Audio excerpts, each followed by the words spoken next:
stop off at the family mausoleum. So creepy that I never go there. All of that spirit energy. Hey everybody, I'm back. It's Scott Gold. The other day in a video I mentioned sort of a somber anniversary. One of the things I'm gonna do today is stop off at the family mausoleum. And I had done a video, it was one of my very first videos, when I went to Mount Carmel Cemetery, where we have a private family mausoleum on the other side of the family. I thought I would take you along. This is a place I mentioned in that video that I wanted to show you, but it is so creepy that I never go there. And I will say I'm embarrassed to tell you I've tried on many occasions to go in, and when you pull up, there's never anyone there, and it was very foreboding, especially for a person like me who picks up on all of that spirit energy. I've opened the door and walked right out the last time I was there. However, I understand they have recently renovated it. It was built in the 1920s, and it pretty much remained original. It was kind of cool because it was Art Deco in design, but it was very dark. There was a lot of the times they didn't have lights on in there. It was just the skylights, and just an overall creepiness to it. But I recently heard, like I said, that they've renovated it and made it less creepy. So I'm gonna try to go, and I'll show you around. Managed to make it inside this time. All right, here we go.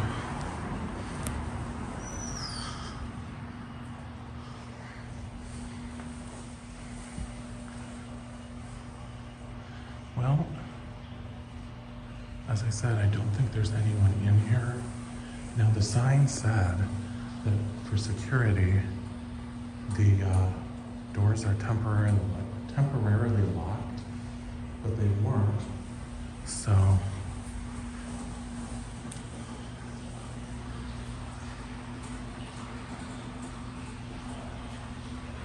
I hear the fountain down there, and I know that that's where my family is, but this is what it looks like. It's just walls of where the people are interred, and I will tell you, it is way less creepy than it used to be. And I guess we will just sort of follow our ears to direct us to where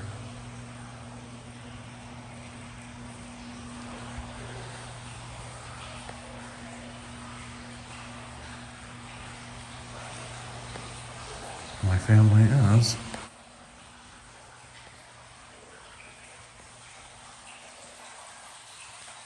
And here we are.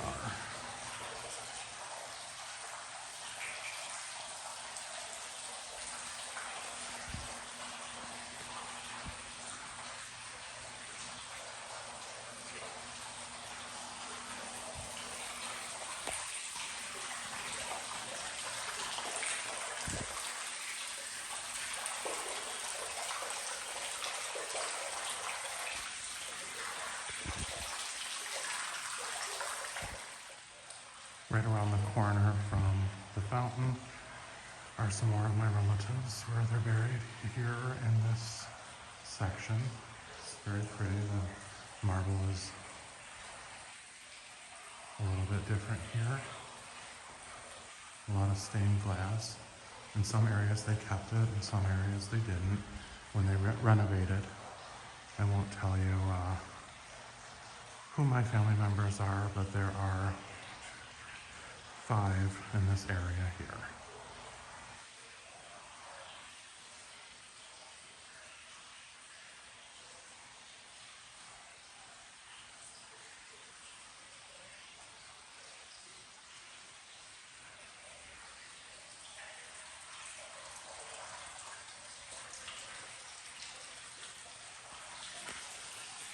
So there's also some, what they call niches, I believe, where urns are able to be interred.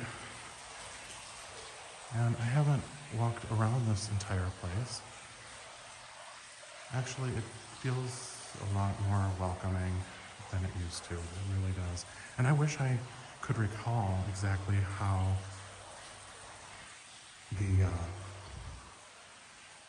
the way that it looked before.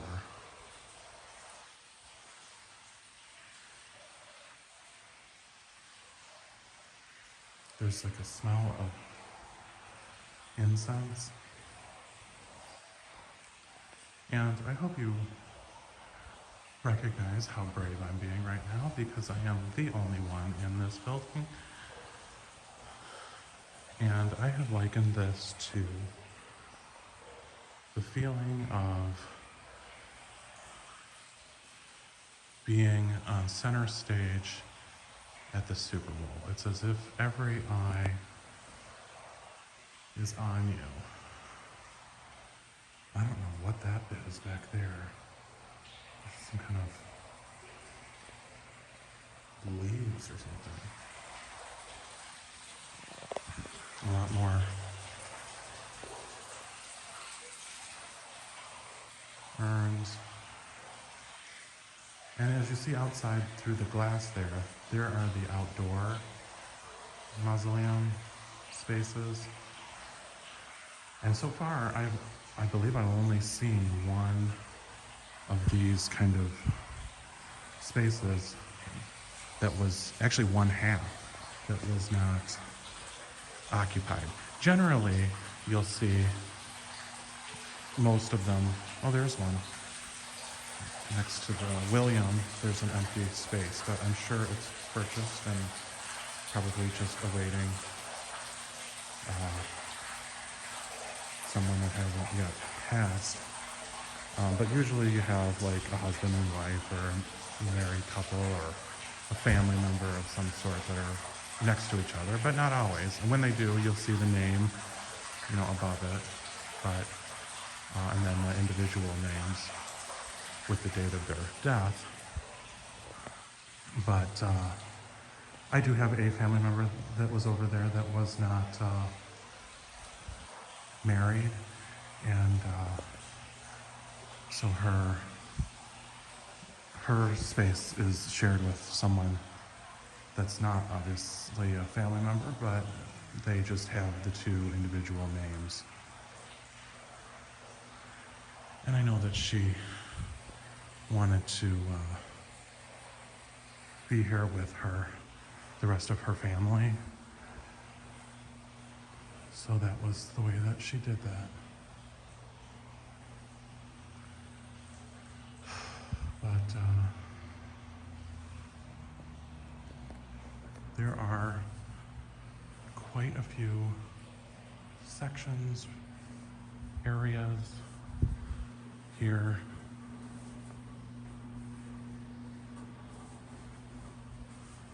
to explore.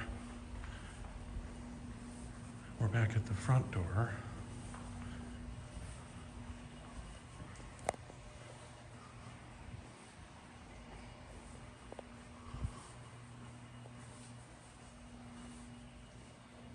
And here are urns. Again.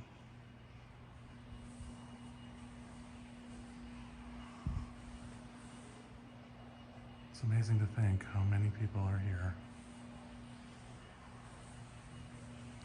It's very comfortable in here. I mean, in terms of like the climate, the temperature, it's bright now. Like I said, it used to be that they would have a lot of these lights turned off. And it made for a really unwelcoming feeling. very spooky, but I don't feel that it's particularly spooky today. I have to be careful saying that. I don't want anything spooky to happen now, but oh, here's the outdoor area. I don't know if that's accessible or not.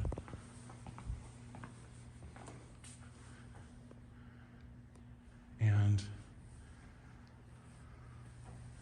in this area, I remember all too well, this is where they bring the casket in, and they usually have a, if you have a clergy member or someone here, or just some sort of last farewell in this area. Brings back a lot of difficult memories from more recent times, but I don't know that I've ever been to this section. There you see like the lights are in the Art Deco style. Maybe this section is a little more original. I don't remember all the wall. I kind of feel like the walls were all covered in marble before, and maybe they've gotten rid of some of that. I don't know why. See like the Art Deco touches there along that wall. There was a lot more of that. And skylights. Different rooms have different kinds of marble. And when I buried our most recent loved one, there was a chip on the marble from where they had a lot of pretty stained glass. I don't know if it'll show up very well here. There was a chip on the marble from where they had damaged it, putting a casket in above, and so that bothered me. You know, when I laid my loved one to rest, I said, you need to fix this. And they said, well, I don't, you know, that's going to be difficult because it's sort of a marble like this color, as you saw earlier, and it's not like they can just get another slab of that will match. So they had to bring in someone who had the capacity to like patch it, match it with some kind of filler or something. So that was acceptable because there wasn't really much other choice. You're not going to be able to find, you know, that color marble from who knows where it was mined.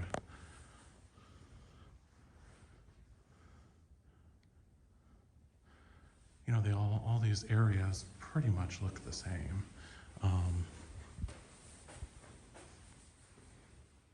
However, it's, oh, that's a little scary back there. Gosh, let's get out of there.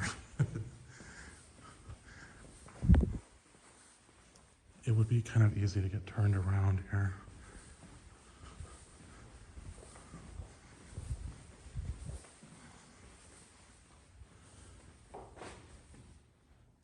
But you see that all kinds of little niches here so that they could have as many people placed in there as possible.